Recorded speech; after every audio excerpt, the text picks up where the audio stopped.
So on screen, you're looking at this squared bar that's pulled with a 50 kilonewtons force. And what we want to find is the normal and the shear stress, but the normal and the shear stress for the bit that's cut across at the 30 degrees angle. And here's the real trick to it. You have to recognize that the inclined plane is bigger than the cross section of the, let's say, the squared bit. And if you miss that bit, then both of your answers is going to end up being incorrect. And we don't want that. So I'm going to break this down for you step by step. So the first thing I'd like to do is to find the area of the normal squared bit. And you can see that it's a 50 by 50 square. So we can find that quite easily. So let me work that out. So that's the area for the squared bit, which is the 50 by 50. That bit is quite straightforward because we just get this as 2,500 millimeters squared. So that's fine. Now, in the same breath, if we were to find the stress for that bit, the normal stress, then it's just force divided by area. So it's the force and the area being perpendicular to each other. So that's fine as well because we have the force. So I'll write this as 50 kilonewtons. So 50 times 10 to the power of 3. And that will be divided by our 2,500 that we just found up top. So this now, it gives us, I'll write it in terms of millimeters. It gives us 20 newtons for the force per millimeter squared. And this is also another way to write 20 megapascals if you were to do the dimensional analysis. So that bit is okay. Now I'm going to work through how you would actually find the area of the inclined bit using a formula.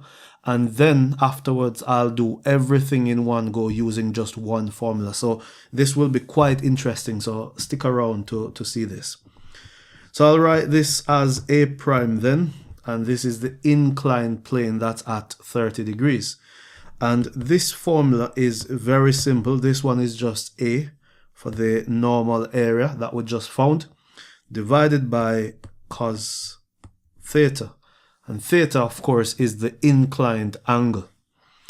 So what we end up with now is 2,500. So that's the area up top, divided by cos 30 degrees.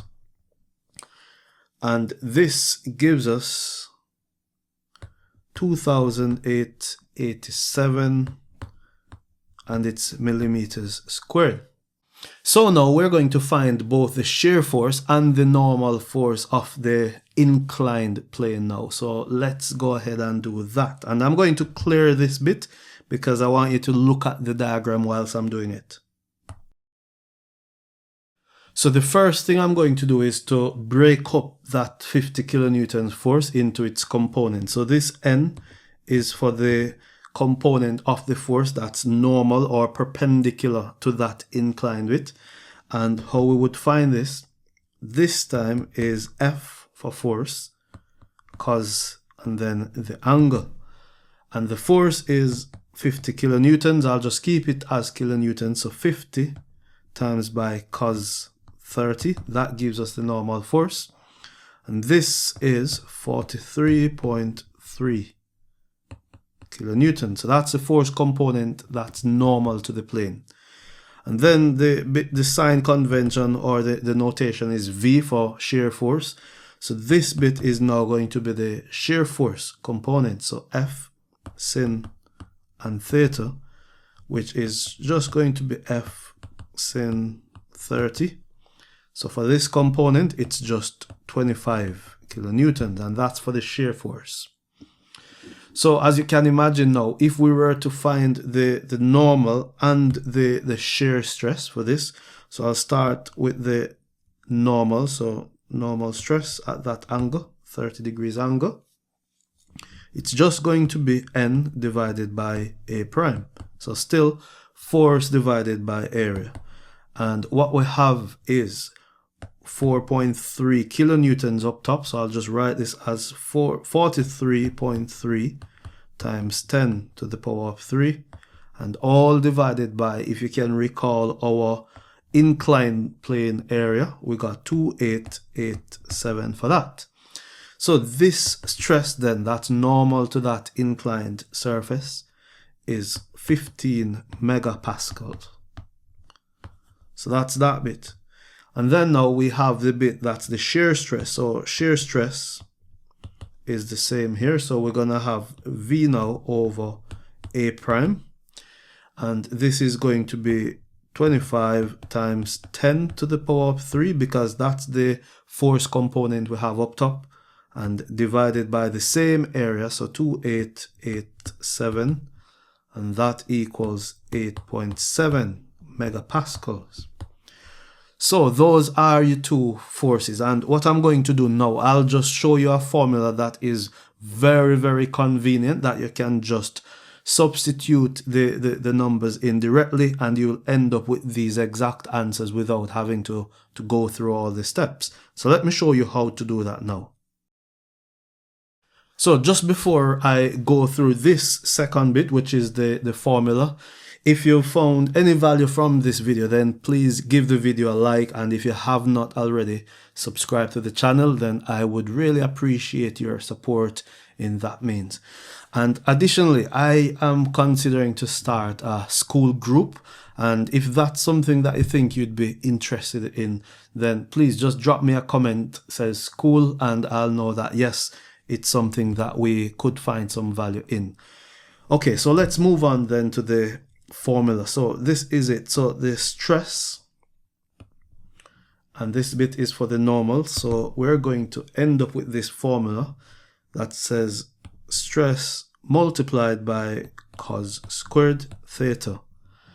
And I could derive the formula for you, but it will take some time. So I'm just going to put the numbers in, and you will see that we end up with the same answer as before. Now for the stress right here, I'm going to write that as 20. And the reason why that is 20 is because if we were to do that 50 kilonewtons, so 50,000 over, so that's a force divided by 50 times 50, which is the area for the normal bit, that area bit there, then we would get 20. Okay, so if we were to do, once again, if we were to do 50,000 newtons over 2,500, then we would get 20. And the 50 is for the force, and the 2,500 is for the area of the normal bit that we calculated previously. So just to make sure you get that bit. So we would have 20 multiplied by cos 30 degrees for that.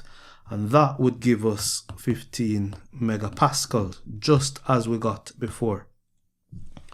And then now for the shear stress bit, then this is kind of similar. It's just going to be stress, so the same 20, but this time it's sin theta multiplied by cos theta. Okay, so what we would have then is 20 multiplied by sin 30 and multiplied by cos 30. And this will give us the same answer as before, which is 8.7 megapascals. So if you like the video, again, just subscribe to the channel, and I'll see you in the next one.